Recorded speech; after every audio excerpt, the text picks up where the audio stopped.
I should have known better than to attend Victoria's wedding. My older sister had made it clear over the past 5 years that my presence was more of an obligation than a celebration. But Mom had insisted, using that particular tone that meant refusal would result in 3 months of passive-aggressive phone calls.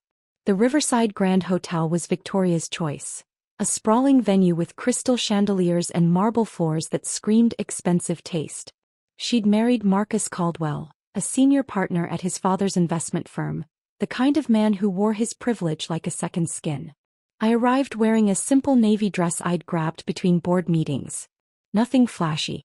Nothing that would draw attention. "You actually came," Victoria said when I found her in the bridal suite, her tone hovering between surprise and disappointment. Her wedding dress probably cost more than most people's cars. All silk and intricate beading that caught the light. "Wouldn't miss it," I replied. She studied me with that critical gaze I'd grown accustomed to. "That's what you're wearing? It's a nice dress." "It's plain." She adjusted her veil in the mirror. "I suppose it matches your lifestyle. How's the little internet thing going?" "It's going well." The sound conveyed everything: doubt, dismissal, disinterest. "Mom mentioned you're still doing that startup thing." 5 years now. 6 actually. 6 years. She shook her head. "Don't you think it's time to get a real job? Marcus knows people. He could probably get you an entry-level position somewhere respectable." I kept my expression neutral. "I appreciate the thought, but I'm happy where I am." "Happy?" She laughed. "Sophie, you're 28 years old. You should have a career by now, not a hobby that loses money." My company, Nextstream Technologies, had just closed our Series D funding at a $4.2 billion valuation 3 months ago. Last week we'd finalized our IPO paperwork. The public announcement was scheduled for today, specifically 6 p.m. Eastern Standard Time. The timing was unfortunate, but I'd tried to move it. The SEC doesn't reschedule for wedding conflicts. "I'm doing fine, Victoria." "That's what you always say." She turned back to her reflection. "Just try not to embarrass me today, okay? Marcus's family is very well connected. His father knows senators. Real successful people." The ceremony itself was beautiful. Victoria had always had excellent taste in aesthetics, if not in empathy. I sat in the 3rd row, sandwiched between distant cousins who didn't bother making conversation. Mom found me during cocktail hour. She looked elegant in a champagne-colored gown, her hair styled in perfect waves. "Sophie, darling, you could have tried harder with your appearance." "Hello, Mom. I'm serious. This is an important event. The Caldwells are very prominent." She glanced around, lowering her voice. "Marcus's mother asked what you do for work." I didn't know what to tell her. "You could have told her the truth. That you work at some internet startup?" Mom's eyebrows rose. "She'd think we raced a failure." "I told her you were between opportunities. I'm the founder and CEO of a company no one's heard of." She patted my arm. "It's fine, dear. Not everyone can be successful like Victoria. She's marrying into one of the most respected families in the state. That's real achievement." Dad joined us, drink in hand. He'd put on weight since I'd last seen him, his tuxedo straining slightly at the buttons. "There's my youngest. Still playing tech entrepreneur." "I am an entrepreneur, Dad." Right. He chuckled. "When are you going to get serious about your future? You can't spend your whole life pretending to run a company." "I'm not pretending." "Sure, sweetheart." He squeezed my shoulder with the condescension of someone who'd never believed in anything I'd done. "Your mother and I worry about you. Living in that tiny apartment, no husband, no real career. It's not too late to go back to school. Get an MBA. Something respectable." My tiny apartment was a penthouse in Manhattan that I'd purchased outright last year. But I'd learned years ago that correcting them was pointless. They'd built a narrative where I was the struggling failure and Victoria was the golden child, and no amount of reality could penetrate that story. The reception hall was magnificent. Round tables dressed in white linens surrounded a massive dance floor. A live band played jazz standards. The bar served top-shelf everything. Victoria had spared no expense, though I knew from overheard conversations that Marcus's family was footing most of the bill. I found my assigned seat at table 9, far from the head table. My tablemates were Victoria's college friends. Women in their early 30s who worked in marketing and finance, wearing designer dresses and discussing their recent vacation homes. "You must be the sister," one of them said as I sat down. Her name card read Jennifer. "That's me. Sophie. Victoria mentioned you." The way she said it made clear exactly what Victoria had mentioned. "What do you do?" "I run a technology company." "Oh, how interesting." Her smile was plastic. "What kind of technology?" "We develop AI-powered content distribution platforms. We work with major streaming services to optimize." "That sounds complicated." She'd already lost interest, turning to her neighbor. "Did you see Victoria's ring? 5 carats. Marcus had it custom designed." The dinner service began. Filet mignon and Chilean sea bass. Speeches from the best man and maid of honor. Victoria and Marcus's first dance. Everything was perfect, orchestrated, expensive. I was picking at my dessert when Victoria approached my table, Marcus in tow. She looked radiant, flushed with champagne and attention. "Everyone, this is my little sister Sophie." Her tone was bright, performative. "Sophie works at a startup. She's very dedicated to her little internet project." The table offered polite smiles. Marcus extended his hand. "Nice to finally meet you. Victoria's told me about your ventures." "Has she?" "The tech space is very competitive," he continued, his handshake firm and brief. "My firm looks at investment opportunities in that sector occasionally. Most startups fail within the first few years.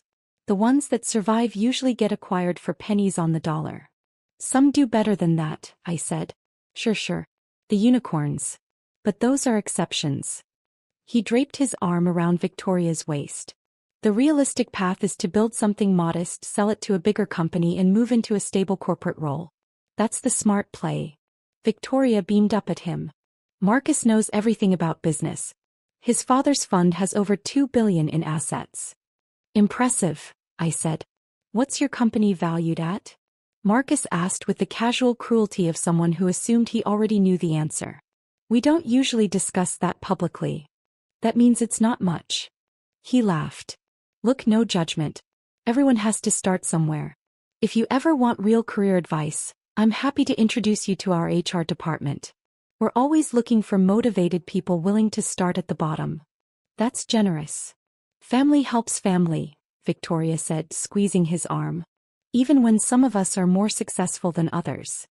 Mom appeared behind them, champagne glass in hand. "Are we talking about Sophie's little hobby?" "It's not a hobby, Mom. It's a company with 347 employees." 300. Victoria blinked. "You have employees?" "Yes." "Like actual paid employees?" Marcus's skepticism was evident. "Yes." "Doing what exactly?" Dad had joined the growing circle around my table. Other guests were starting to pay attention.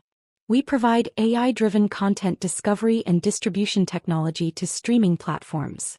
Our algorithms analyze viewing patterns to optimize content recommendations and—" "Sounds like a complicated way to say you help people find TV shows," Marcus interrupted. "That's not exactly revolutionary. Netflix already does that." "We work with Netflix. And Hulu. And Amazon Prime. And Disney+. We power the recommendation engines for 17 of the top 20 streaming services globally." The group went quiet for a moment. Then Victoria laughed. "Sophie, you don't need to exaggerate. We're family. You can be honest." "I'm not exaggerating." "Sweetie," Mom said gently, "it's okay to be proud of what you've built. But claiming you work with all those companies, it sounds desperate." "I'm not claiming. I'm stating facts. Facts that no one can verify," Dad added. "Look, we admire your ambition. But tonight is about Victoria and Marcus. Let's not make up stories to compete with their success." My phone buzzed in my clutch. A text from my CFO. "News goes live in 10 minutes. PR team standing by. You seeing this coverage?" I glanced at my watch. 5:50 p.m. "I'm not making up anything," I said quietly. "Of course not," Victoria said with exaggerated sympathy. "You believe in your little project. That's sweet. But Marcus and I are building a real future. His father's already talking about bringing him into the senior partnership. We're looking at houses in Greenwich. That's real success." Jennifer from my table chimed in. Victoria, didn't you mention your sister was struggling financially? Maybe she needs. I'm not struggling. There's no shame in needing help, Mom said. Your father and I have discussed it. We could loan you some money. Help you get back on your feet. You could take some classes, update your resume. I don't need money. Everyone needs money, sweetie. Especially when you're 28 with no real job and no prospects. Marcus checked his phone. Speaking of prospects, the market closed strong today. Tech sector was up. Even the struggling startups got a bump. He smirked at me. Maybe your little company gained a few dollars in imaginary value. Maybe, I said. Victoria's maid of honor rushed over, phone in hand. You guys have to see this. There's breaking news about some tech billionaire. She stopped, staring at her screen. Wait, she looks like. The reception hall had multiple TV screens mounted on the walls, usually showing a slideshow of Victoria and Marcus's photos. But someone at the bar had switched one to a cable news channel. The screen showed the CNBC logo. Breaking news banner. And my face. Not a candid photo. Not a blurry picture. My official press photo, the one we'd spent 3 hours shooting last month with Annie Leibovitz for the Forbes cover. Nextstream Technologies going public today with a stunning valuation of $8.7 billion, the anchor was saying. 28-year-old CEO Sophie Chen becomes the youngest female tech billionaire in history. The room began to quiet, people noticing the screens. That's. Jennifer pointed. That's you. Holds a 47% stake in the company, making her personal net worth approximately $4.1 billion. Victoria's champagne glass slipped from her hand, shattering on the marble floor. The sound echoed through the increasingly silent reception hall. Marcus stared at the screen, then at me, then back at the screen. That can't be. Revolutionized content distribution across major streaming platforms. Netflix, Amazon, Disney, Hulu. All confirmed as major clients using Nextstream's proprietary AI technology. Mom's face had gone pale. Sophie. The screen cut to footage of the NASDAQ opening bell. Me standing with my executive team, smiling as we rang the bell this morning before I'd rushed to catch a flight for the wedding. Trading opened at $43 per share and immediately jumped to $67, the anchor continued. This is the largest tech IPO of the year and one of the biggest in history. Sophie Chen, who founded the company 6 years ago fresh out of MIT, has been called the most influential figure in streaming technology. Dad's phone buzzed. Then Mom's. Then Marcus's. Then everyone's. The slideshow on the other screens had switched to news coverage. Every major financial outlet was running the story. Bloomberg. Financial Times. Reuters. Wall Street Journal. Forbes released their special edition cover early, someone at another table said, scrolling their phone. The headline is The Quiet Billionaire, How Sophie Chen Built Streaming's Secret Empire. Victoria turned to me, her face cycling through emotions. Shock, confusion, anger, disbelief. You let us think. I tried to tell you. Multiple times. But you said you worked at a startup. I do. I founded it. Marcus was reading his phone, his confident expression crumbling. This article says. It says you turned down a $6 billion acquisition offer from Google last year. $6.2 billion. It wasn't enough. Not enough. His voice cracked. My father's entire fund is $2 billion and he's worked 40 years. Sophie Chen's company processes over 3 trillion data points daily, the TV anchor continued. Her technology has fundamentally changed how 2 billion people discover and consume content. A new voice came from near the entrance. Ms. Chen. A woman in a sharp blazer approached, followed by a camera crew. She held a microphone with a CNN logo. I'm Rachel Kim from CNN Business. We've been trying to reach you all day. Would you be willing to give us a statement about the IPO? Every eye in the reception hall fixed on me. This really isn't the time, I said. This is my sister's wedding. We understand, but this is the biggest business story of the year. You're trending #1 globally on Twitter. The public wants to hear from you. Victoria made a strangled sound. Another reporter appeared, this one from Bloomberg. Then another from the Wall Street Journal. My PR team must have let slip which wedding I was attending. Miss Chen, Is it true you started the company with only $50,000? Miss Chin, Forbes is calling you the most important tech founder since Zuckerberg. Miss Chin, what do you say to young women who want to follow in your footsteps? Security guards moved to intercept the reporters, but the damage was done. Everyone in the hall was staring. Phones were out. Pictures were being taken. Mom grabbed my arm. Why didn't you tell us? I did tell you. You didn't believe me. But you live so modestly. You dress so plain. I like being comfortable. Dad's face was red. When I asked about your job, you could have explained. I tried. You called it pretending. You offered to help me get an entry-level position. Victoria's eyes were filling with tears, her perfect makeup starting to run. You made me look like a fool. I didn't do anything, Victoria. I just answered questions honestly. Marcus was still scrolling his phone. There's an article here about your penthouse in Manhattan. Says you paid $24 million. Cash. $22 million. They got the price wrong. Jennifer leaned across the table. You own a $22 million apartment? And properties in San Francisco, London, and Tokyo, someone reading another article announced. Plus a venture capital fund with $500 million in assets. The CNN reporter persisted. Miss Chin, just one question. What drove you to build this company? I stood, smoothing my plain navy dress. I wanted to solve a problem I saw in content distribution. I studied computer science and machine learning at MIT. I identified an inefficiency in how streaming platforms matched content to viewers. I built an algorithm. It worked. I built a company around it. That's the story. But you're a billionaire at 28. The wealth is incidental. The technology matters. The problem we solved matters. The rest is just numbers. Rachel Kim's eyes gleamed. That's a great quote. Can we? No. This is my sister's wedding reception. You need to leave. But Miss Chin. No. Please. Security finally managed to escort the reporters out, but the chaos remained. Everyone was talking, phones out, pulling up articles and news coverage. Victoria and Marcus's perfect reception had transformed into a circus about someone else. Victoria stood frozen, mascara streaking her cheeks. Guests who'd been fawning over her 20 minutes ago were now craning their necks to look at me. I should go, I said quietly. You should go. Victoria's voice was shrill. You just destroyed my wedding and you think you should go? I didn't destroy anything. I came here to support you. The timing of the announcement wasn't something I could control. You could have warned us. You could have told us the truth. I did. Repeatedly. For 6 years. Mom stepped between us. Sophie, Victoria has a point. You let us believe. I let you believe what you wanted to believe. I told you I ran a successful company. You decided that meant I was failing. I told you I was happy with my career. You decided I needed rescuing. I told you the truth, Mom. You just didn't like it. Dad cleared his throat.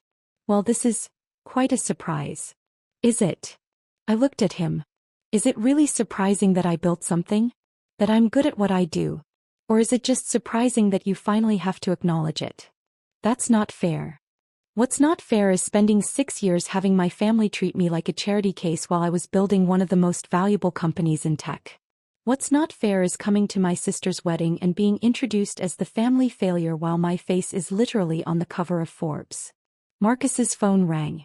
He glanced at it, his face going even paler. It's my father. You should answer, I said. He stepped away and I could hear fragments of the conversation. Didn't know. Her sister, yes.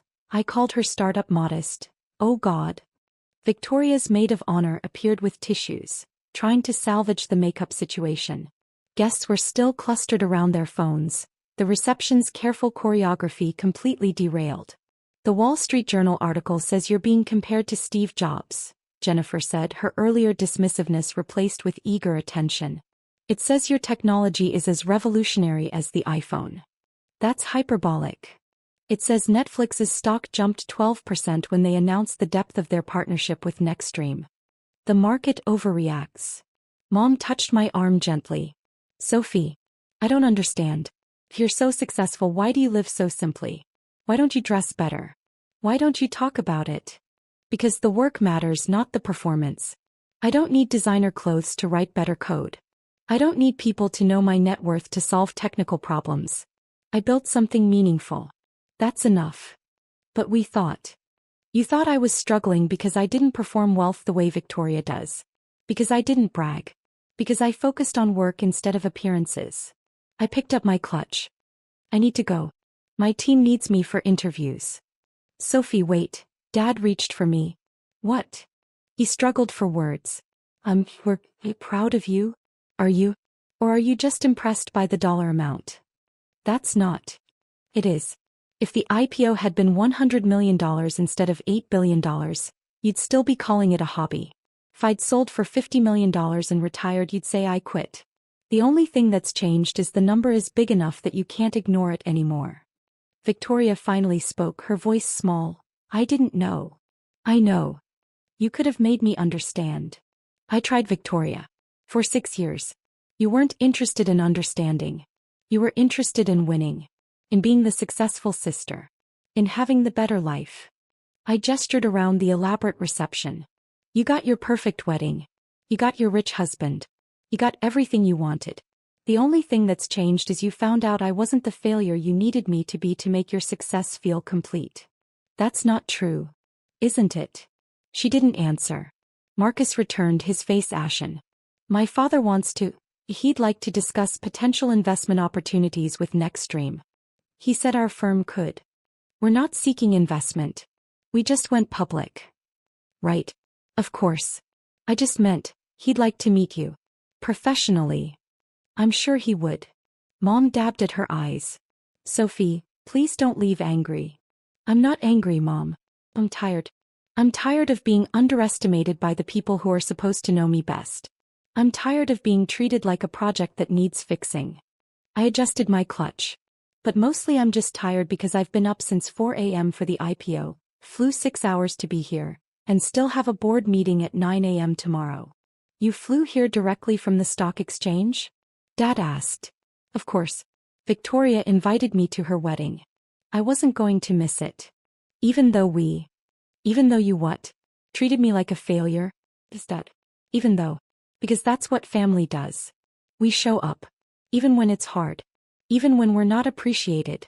Even when we could be doing literally anything else. I walked toward the exit. Behind me, I could hear Victoria crying, Mom trying to comfort her, Marcus on another frantic phone call with his father. At the door I paused and looked back. The reception hall that had been so perfectly arranged was now chaos.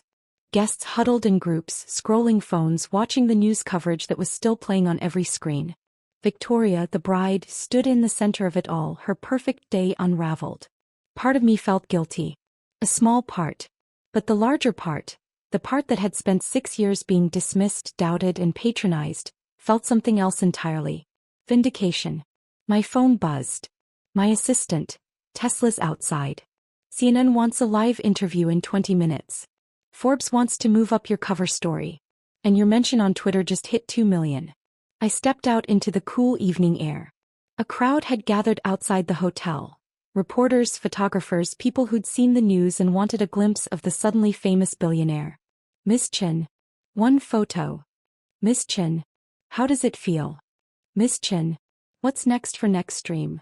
A black Tesla was waiting at the curb, my driver holding the door open. I slid into the back seat and the chaos outside muted to a dull roar. My phone rang. Victoria. I let it go to voicemail. Then Mom. Then Dad. Then Marcus. All to voicemail. Finally, a text from Victoria. I'm sorry. Please. Can we talk? I stared at it for a long moment. Then I typed, not tonight. Tonight is your wedding. Enjoy it. She didn't respond. The car pulled away from the hotel. Through the tinted windows I could see the reporters still clustered at the entrance. Inside, my family was presumably trying to salvage the reception. Tomorrow Victoria's wedding would be remembered not for her designer dress or the 5-carat ring or the perfect venue, but as the wedding where her failure sister was revealed as a billionaire. That wasn't what I'd wanted. But it was what they'd earned. My phone rang again. Rachel Kim from CNN. This time I answered. Miss Chin? Thank you for taking my call. I know tonight was complicated, but the world wants to hear your story. The real story. Not the assumptions. Not the speculation. Your story. What do you want to know? Everything. Let's start at the beginning. 6 years ago, fresh out of MIT, what made you think you could change the world? I smiled, watching the Manhattan skyline come into view through the window. I didn't think I could change the world, I said. I just thought I could solve one problem better than anyone else. Everything after that was just math. The interview lasted 90 minutes. By the time it aired the next morning, my story was everywhere. Not just the business networks but mainstream news, morning shows, social media. The narrative had crystallized. The underestimated sister who'd quietly built an empire while her family dismissed her dreams. My phone filled with messages. Interview requests. Partnership proposals. Speaking invitations. And, eventually, more messages from family. Victoria, everyone's talking about you, not my wedding. I hope you're happy. I didn't respond. Mom, please call. We need to talk about this properly. I didn't respond. Dad, your mother is very upset. This isn't how family treats each other. To that one I responded, you're absolutely right. He didn't seem to catch the irony. 3 days later, Forbes hit newsstands with my face on the cover. The headline, The Invisible Billionaire, How Sophie Chen Built Tech's Secret Empire While Her Family Thought She Was Broke. The article was fair, thorough, and devastating. It included the quote from Marcus about startups failing, Victoria's comment about my little internet hobby, and my parents' offer to loan me money while I was literally preparing for a multi-billion-dollar IPO. Mom called 17 times that day. I answered on the 18th. Sophie, please. You're making us look like monsters. I'm not making you look like anything, Mom. I just told the truth. But the way they wrote it is accurate. People are saying terrible things. Your father's colleagues are asking questions. Victoria's friends are posting on social media. Marcus's father is. He's very upset. I imagine he is. This isn't fair to your sister. It was her wedding. Her special day. It was. And she spent it introducing me as the family failure while I was on the Forbes billionaire list. How is that fair, Mom? Silence. We didn't know, she finally said. You didn't want to know. There's a difference. What do you want from us, Sophie? An apology? Fine. I'm sorry. We're all sorry. Will that fix this? I don't want an apology, Mom. I want you to understand why this happened. I want you to see that for 6 years, you chose to believe I was failing rather than accept I might be succeeding. I want you to ask yourself why you needed me to be the struggling daughter so badly that you ignored every piece of evidence to the contrary. That's not, we were just worried. No, Mom. You were comfortable.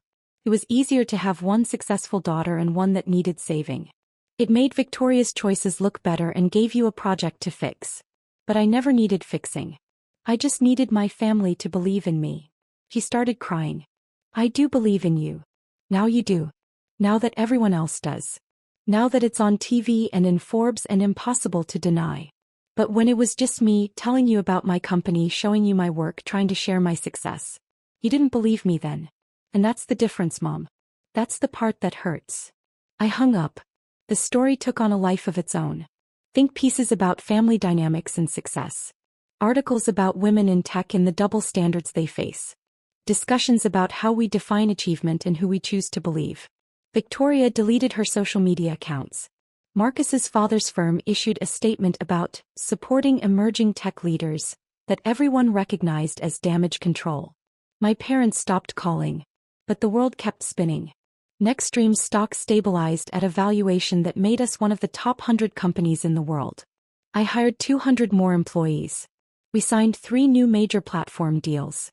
The technology continued improving, the problems continued getting solved, and the work that had always mattered most, continued. 6 months later, Victoria called. Not texted. Told. I answered. Hi, she said. Hi. I wanted to say I'm sorry. Sorry. Not sorry that I got caught or sorry that it became public. Sorry that I treated you that way. I waited. I was jealous, she continued. I think I always was. You were smarter, more driven, more passionate about your work. I built my life around looking successful. Around marrying the right person and living in the right neighborhood and having the right friends. And you just did something meaningful. Something real. And I hated that. I hated that you didn't need the performance. Thank you for saying that. I don't expect you to forgive me. or to come to family events, or to have a relationship with me. I just wanted you to know that I see it now. I see what I did. And I'm sorry. I don't hate you, Victoria. You should. Maybe. But I don't. It's sad. Sad that we could have been close. Sad that you felt like my success was a threat instead of something to celebrate. Sad that it took public humiliation for you to see me clearly. Me too. We talked for an hour. It didn't fix everything. But it was a start. Mom and Dad took longer. A year later they showed up at my office in Manhattan. Unannounced. Unexpected. We'd like to see what you built, Dad said simply. I gave them the tour. Showed them the technology, introduced them to my team, explained the problems we were solving. They asked questions. Real questions. Interested questions. At the end, Mom hugged me. I'm proud of you. I should have said that 6 years ago. I should have said it every day. I'm proud of you, Sophie. It didn't erase the years of dismissal. But it was something. Marcus reached out about investment opportunities twice more before finally accepting that Nextstream wasn't interested. His father's firm eventually did invest in one of our competitors, which we acquired 18 months later for $900 million. The wedding photos from Victoria's reception occasionally still surface on social media, usually with captions like, "The moment a family realized they'd been wrong for 6 years," or "When the failure sister turns out to be a billionaire." Victoria handles it with more grace than I expected. As for me, I'm still in my Manhattan penthouse. Still wearing simple clothes. Still solving problems. Still building. The only difference is now when I tell people I run a tech company, they believe me. And when my family introduces me, they lead with, "This is Sophie. He's doing some incredible things." Not "Meet the family failure." Not "Still playing entrepreneur." Just the truth. Finally,